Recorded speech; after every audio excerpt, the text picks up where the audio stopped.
James, the microphone is yours. Thank you so much.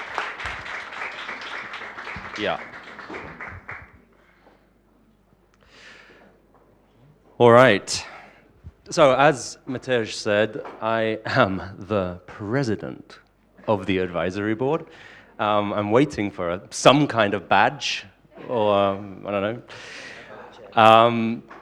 Super happy to be in this role, because as I think for those of you who have been here before, you'll understand this is a complicated and spectacular beast to wrest into existence every year. And for those of you who are here for the first time, you've probably got a sense of the inherent chaos that is the future architecture platform and the beauty that ultimately arises out of it. Now we have, as Mateusz just said, some incredible speakers here, far more talented than I am, who are going to be talking this afternoon.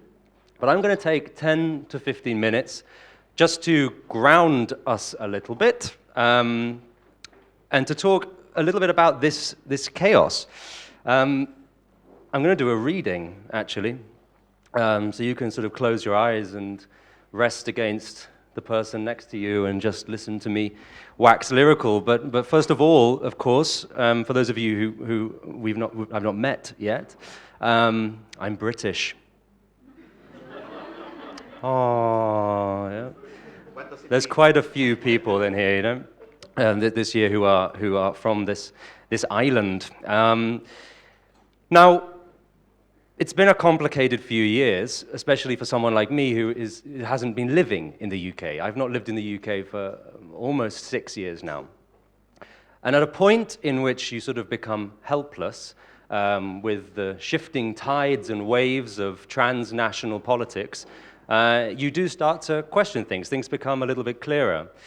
For me, it's also ultimately a question of design. You can see so much symbolism in design. And this, of course, on the screen behind me is the British passport. Actually, the one on the left is a very old British passport. It said European Community on it rather than European Union. But it was burgundy, which is the color of every passport in the European Union. It said United Kingdom of Great Britain and Northern Ireland, which just accentuates the fact that we must understand that the UK itself is a union of 4 constituent countries. People seem to forget that. A union which I predict is about to collapse. And what we see on the right is the new passport of the United Kingdom that is being printed now, I think, and will go into full circulation in May. Anybody notice any differences between these two images?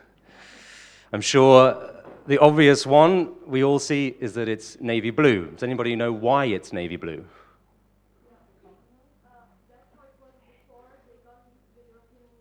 Absolutely. It's a vestige of empire, essentially. It is the color of the British passport before, until the empire essentially collapsed. Also, other significant differences is, as we see in this passport, the coat of arms has been made bigger. And what I'm trying to say is these tweaks are very important to understand. They're little moments of design. This is what Theresa May, the former Prime Minister, God bless her, of the United Kingdom, tweeted on December 22nd, 2017. The UK passport is an expression of our independence and sovereignty, symbolizing our citizenship of a proud, great nation. That's why we have announced that the iconic blue passport will return after we leave the European Union in 2019. We were a bit late there. You know, the blue passport, the idea of the blue passport became a symbol for Brexit, one of the first symbols, you know, even more important possibly than the whole iconography of flags or these sorts of things. And it's important when we start to understand that this is now, as of a few weeks, the new map of the European Union. A fascinating map, actually, when you look at it in detail. And I'm going to basically end there in terms of introduction, and I'm going to read an edited extract of a lecture that was given in 2003 by someone called George Steiner. Has anybody heard of George Steiner? Yes, good. You may have heard this lecture before, but even if you have heard parts of this lecture before, I'm going to just ask that we hear it again in the context of this quite complex gathering of people, which is a little European and beyond gathering of sorts. This lecture was given by George Steiner in 2003. It's important to know when that was. 2003, I believe, was a year before Slovenia joined the European Union. Am I correct? You know, so the European Union also looked quite different at that time. George Steiner was very old by that point as well, and sometimes in the lecture you can hear his age come through. But it's a fascinating reading of what what Europe is outside of a political organization. And I think it serves to give us some kind of interesting understanding of what we are all dealing with here. I don't know whether I said this. The lecture was given at the Nexus Institute in the Netherlands, on the border of the Benelux region. So it was actually given in a very specific location between borders. Okay, let's go. Lightning rods have to be grounded. Even the most abstract, speculative of ideas must be anchored in reality, in the substance of things. What then of the idea of Europe? Europe is made up of coffee houses, of cafes. These extend from Pessoa's favorite coffee house in Lisbon to the Odessa cafes haunted by Isaac Babel's gangsters. They stretch from the Copenhagen cafes which Kierkegaard passed on his concentrated walks to the counters of Palermo. No early or defining cafes in Moscow, which is already a suburb of Asia. Very few in England after a brief fashion in the 18th century. None in North America, outside the Gallican outpost of New Orleans. Draw the coffee house map, and you have one of the essential markers of the idea of Europe. The cafe is a place for assignation and conspiracy, for intellectual debate and gossip, for the flaneur and the poet or metaphysician at his notebook. It is open to all, yet it is also a club, a freemasonry of political or artistic literary recognition and programmatic presence. A cup of coffee, a glass of wine, a tea with rum secures a locale in which to work, to dream, to play chess, or simply keep warm the whole day. It is the club of the spirit and the post-restant of the homeless. In the Milan of Stendhal, in the Venice of Casanova, in the Paris of Baudelaire, the cafe housed what there was of political opposition, of clandestine liberalism. Three principal cafes in imperial and interwar Vienna provided the agora, the locus of eloquence and rivalry for competing schools of aesthetics and political economy, of psychoanalysis and philosophy. Those wishing to meet Freud or Karl Kraus, Musil or Carnap knew precisely in which cafe to look, at which Stammtisch to take their place. Danton and Robespierre meet one last time at the Prokop. When the lights go out in Europe in August 1914, Jaurès is assassinated in a cafe. In a Geneva cafe, Lenin writes his treatise on imperial criticism and plays chess with Trotsky. Europe has been, is walked. This is capital. The cartography of Europe arises from the capacities, the perceived horizons of human feet. European men and women have walked their maps from hamlet to hamlet, from village to village, from city to city. More often than not, distances are on a human scale.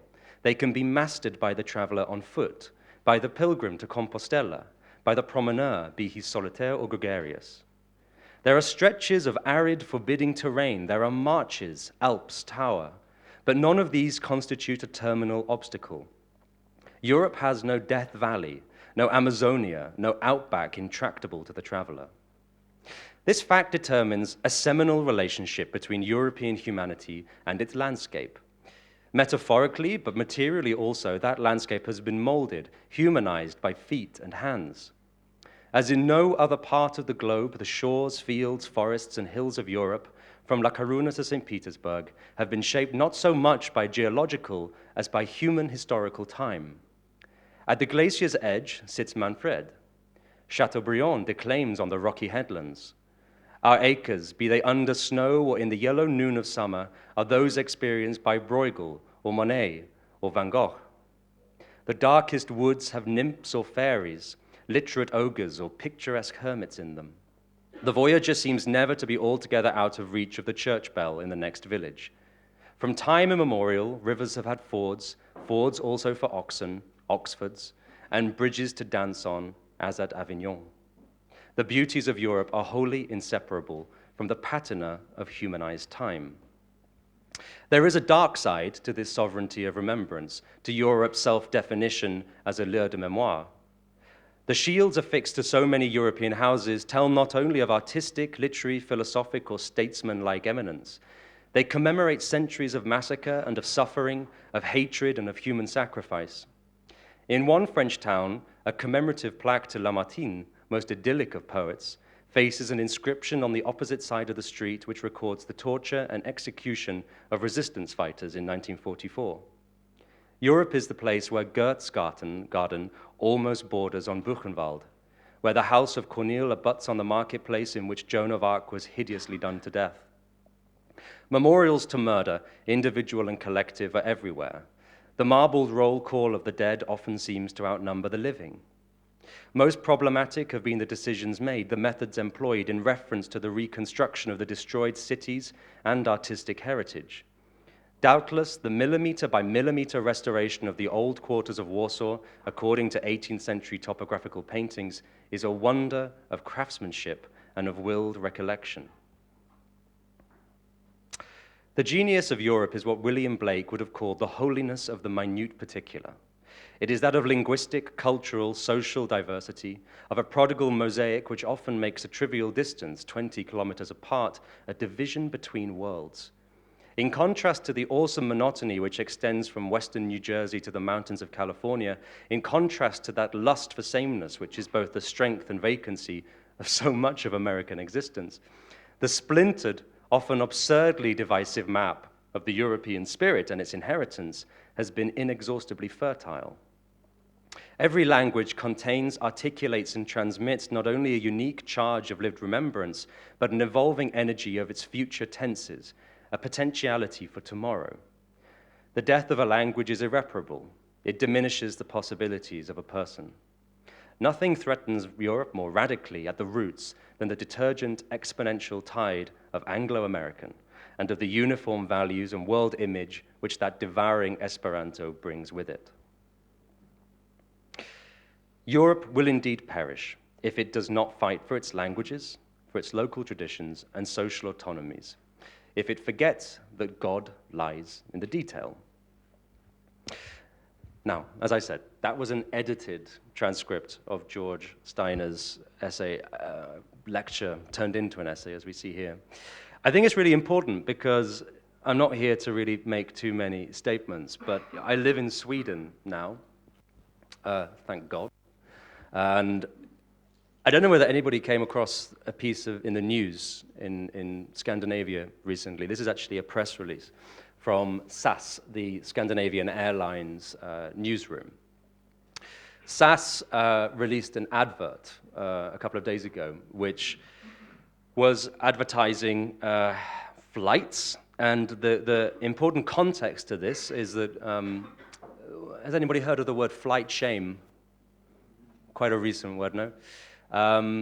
I don't know precisely, but I certainly heard of the Swedish word before I heard of the English word.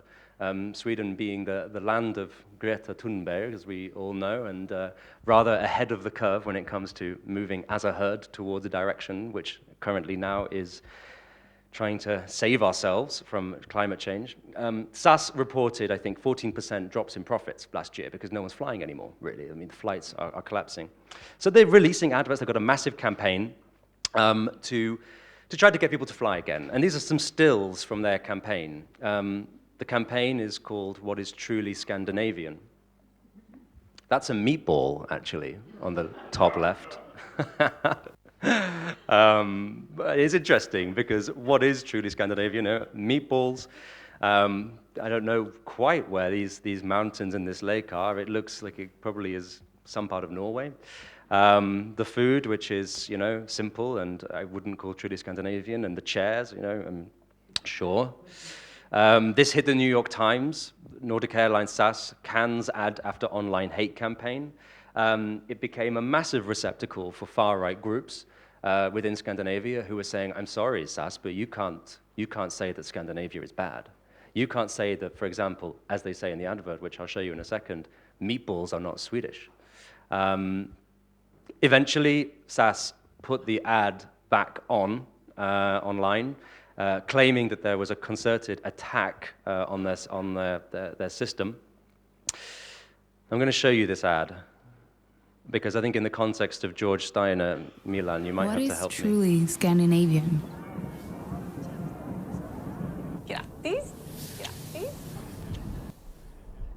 Absolutely nothing.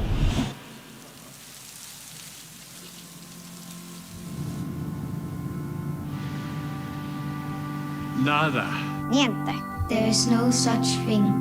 Everything is copied. Our Vi democracy, människor som tillsammans formar framtiden. credit goes to Greece. Parental leave, Thank you, Switzerland. the iconic Scandinavian windmills were actually invented in Persia. And we made the German bicycle a staple of our cities. It's Turkish, Smörpel. Dutch, What about licorice? it's Chinese, and Midsommarstången. German. Then it gets worse. rumor has it the oh-so-Swedish meatballs might not be as Swedish as you think, but Turkish. Even the Danish isn't Danish.